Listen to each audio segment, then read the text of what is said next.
Ang trabaho naman namin is to take the work out of your hand. Yay! Madaling skill. Hi guys, tara samahan nyo kami. Dalawin natin si Ashley Ortega. Tignan natin yung mga na-install natin ng AYS. At the same time, tignan natin kung may mga mapagkakwentuhan pa tayong mga opportunities. Tara! 1, 2, 3. Yes. May ano na siya, furniture na siya ngayon. Ano, pwede ba umakit dyan? Yes! Yung normal size, yun. Ito talaga. Tapos, bestseller tong tatlo. Tapos, nag-add ako ng additional set. Ano itong malaki? Ito, new collection to. Design. Medyo ano na yan. Ibibenta namin digital. Kasi sa marketing, ay yung design hat. Siya yung nag-handle na. Pero mahirap din kasi ginagawa niya. Actually, yung girlfriend niya, yun yung nag-asikaso ng shipments. Kasi so ako naman yung sa marketing, creative, kung saan papunta, founder. Gano'ng matagal maubos yung ganito? Ay, ito matagal. Ito, I use it. Ako kasi almost everyday ako nag-handle. So, parang ito mga 1 month. 1 month or 3 weeks. It depends if you use it everyday. Sabi ni Sir Jim. Ito, ubos na, sold out na yung diffuser namin. Ito yung pinaka-best, ayan pa lang, yung bago kong nirelease na setbox. Pero sa inyo na lang yan. Joke lang. Hindi, go lang sa inyo na yan. Ay, o diba? Alam mo, ikaw. Tapos kayo, sir, bigay ko tong isa. Ay, oh my God. Sobrang bait. Medyo nagkamali na lang ako dito kasi medyo maliit. Pero okay kasi siya pang design. Perfect.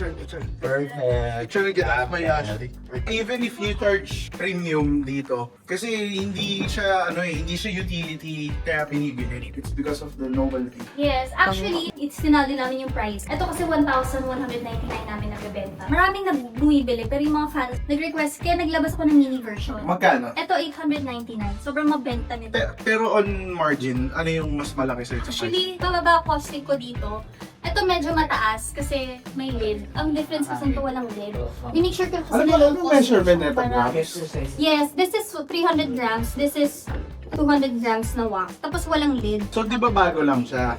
Yes. Kailan lang siya nirelease? Ay, etong ito nirelease ko to nung September pa. Etong tatlo lang muna. Ito. Tapos itong mga mini version, same with this, nung Valentine. Ito, Valentine's ko nirelease. Valentine's. So, a week after Valentine's. Kamusta yung sales nito? Totoo, lakas nito. So, mas malakas Tsaka to? Etong collection na to, this is the classic collection kasi, mini version. May mga tao na kasi nagtatanong for wedding. Oo. Yung mga, Lalo na yung mga high, Yes.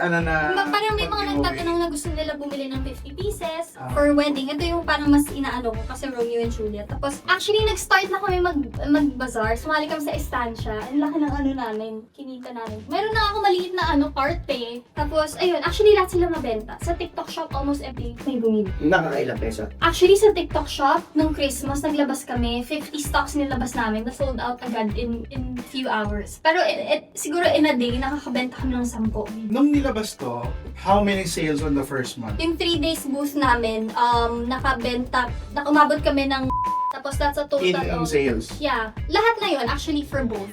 For both na siya, naghalo-halo na siya. Pero ito kasi, nung first time namin nilaunch to, that was September. In 2 weeks, naubos agad yung 300. Yung gross namin, dumoble eh. Tapos hinaf namin yung 50-50 kami ni So tingin mo, mas fast-moving to? Etong maliit, Oo. yes. Meanwhile, mas malakas ang margin. Actually, sa totoo nga, akala ko mas magfo-focus yung tao dito sa mura. Okay. Pero marami pa rin kasi bumibili. Marami ng bumibili malaki. niya. Yes. Ito kasi, feeling ko binibili to ng mga tao na for trial. May mga bumibili rin 4 sets, 4 different scents, para matry nila lahat. Tsaka sila bibili ng mga sobrang mabenta. Tapos ito rin, tong sandalwood na bago ko nilabas. Actually, ito yung pinakamabenta namin ngayon. Yung marketing fully blown or not? Actually, yung marketing na ginawa ko, sinut ko lang yung products, tapos nagpo-promote ako sa social media. Ako, nagpo-post lang ako sa social media, tapos kumukuha lang ako ng photographer to do product shots. Tapos ako, sarili ko ng marketing, gumagawa ako ng video sa TikTok, tapos naglalagay ako ng yellow basket. Ubus agad, bis maubos sa yellow basket. Na lahat ng gastos ko, nabawi ko, tapos I earn more pa. Kaya sabi ko, i-continue ko to. Kasi Oo, i-continue ko siya kasi may potential talaga siya. Actually, hindi ko nga in-expect na baka walang tao maka-appreciate ng mga candles. Kasi hili ko, pumunta kayo sa room ko, puro kandila. Pero in fairness, and feeling ko dahil rin sa packaging. Pwede palagi sa bodega namin. Yun na nga, kailangan ko ng mga bodega and everything. But nakahanap na rin ako ng local na shipment. Need ko lang storage. I think what the capital can do is of course, mas mapapalaki yung order. Actually, yung website, plan ko rin naman yung in the future pag marami ng product. Sama natin sa din. Like for example, ito, yung vision ko kasi ni-release ko to during Valentine's. So yung inspiration ko was Romeo and Juliet. Kaya ang Ganda. Lovers of Verona collection kasi Verona Nights doon nag-beat si Romeo and Juliet. Wow. So ako, oo, yes. Kaya kaya ako ng isa again, the heart of Verona love finds its first light. Tapos during Shakespeare time, Renaissance time, kaya nagpa-engrave ako ng boy version. Tapos din agad ko. This was my Christmas collection. Yung mabango yun, Ayan lang, ito Christmas ko. Saka to. Dalawang scents yung nalabas ko ng Christmas. Ang galing ah. Parang oo nga. On Christmas Christmas scent. nga, oo nga. Yeah. Ang galing ah. Tapos yung ano nito, Winter Bloom. Very Christmas vibes. Ayun. Ito classic collection pa rin to sa yung lime basil. Kailangan mo lang i-trim kasi if once na-burn na siya, kailangan mo i-trim para may bago ulit na mas fresh, mas madaling sindit. Itong supplier, Na-met mo na. hindi, shot lang. Pero okay siya, pina-priority niya na ako kasi nakailang order na Okay ako sa naman dyan. kanya. Solid naman yun. For example, itong mga bottle. Dollar lang. Oo, actually yung costing ko yan sa ceramic, mga nasa kasi nga nagpa-engrave ako. Pero ito dito sobrang baba lang ng cost kasi glass lang. Ito kasi ceramic ang talaga yung material. Ito, like for example, so a lot of people gumawa ko niyan, diba? Ang dami nakapanood. Kukunin lang nila tong yellow basket. Pwede na silang bumili. You know, buy now. Pero, since laging na, ang kaya lang mapack ni is 50 pieces, nawawala yung yellow basket na yan. Kasi, kailangan i-stop yung pag-orders ng mga tao.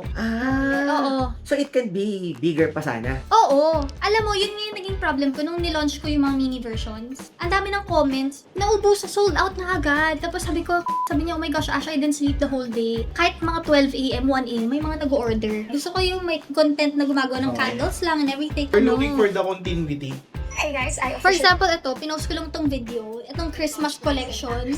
In 3 days na, so ubos na lahat ng kandila na. Tapos, ang gusto ko rin sana yung, alam mo yung pag 11-11, 12-12. Yes. Yung nagla-livestream Na sa hindi TikTok. mo na Yes. dapat problema. Kasi Ganon, sobrang sobrang. mabenta sa livestream. Yung Actually, mga- monthly na yun eh. Yes, Monthly monthly. for- Oo, daming mga bibili niyan. So, kami hindi namin magawa kasi wala kami resources. So, tatlo lang kami. Parang paano naman gagawa yun? We don't know how. Once nag-define na ng mabuti ng mga trabaho ng bawat isa, tapos may staff that can Yeah, organically take care of the business. Dapat ang business hindi siya yung something na lagi mong inaano yung oras mo. Kasi it's a job. It's Yeah. business, diba? So, Yeah. So, sige, I'll tell you. I'll convince him. Gusto ko rin, kasi sayang yung sales talaga everyday. True. Actually, sobrang dami ko rin mga friends na entrepreneur, yung mayaman sa TikTok. Kasi yellow basket pa lang, tsaka yung mga 11-11 live selling, ang dami nilang nabibenta. ang trabaho naman namin is to take the work out Yes. of your hand. Yay! Madali yung skin. Hindi tayo naman sa sales. Saan si Shubi dito? Sa taas. Ay, okay na ba naka-shoes? Okay lang, sige sir, good. Hindi pa na. Ito yung mga gusto kong ilabas silang page. Year 1643 pa ginawa. 1643? Yes! Ito yung sa mga unang scented candles, dalawa. Yan dito. Tapos ito rin, mga 1643? yes, ayun no, nakalagay dyan. Actually, dito ko na-inspire yung design. Ayun no, 1640. Isa sa mga unang candle brands sa mundo. Candle brand. So, magkano siya? Ito, binili ng dad ko sa Switzerland yung peso 15,000. Ayaw na natin magbenta ng gano'n. Oh! Ito rin mahal din to. We have to build the brand first. Yes. Pero ito lahat mga candle. Meron nga akong baccarat rin eh. Nagbabasa ka rin pala sa atin Art of Love. Yes.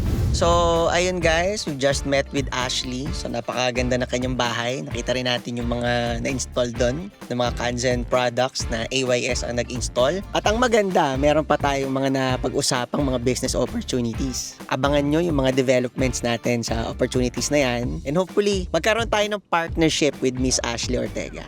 Alright? Sige, bye-bye!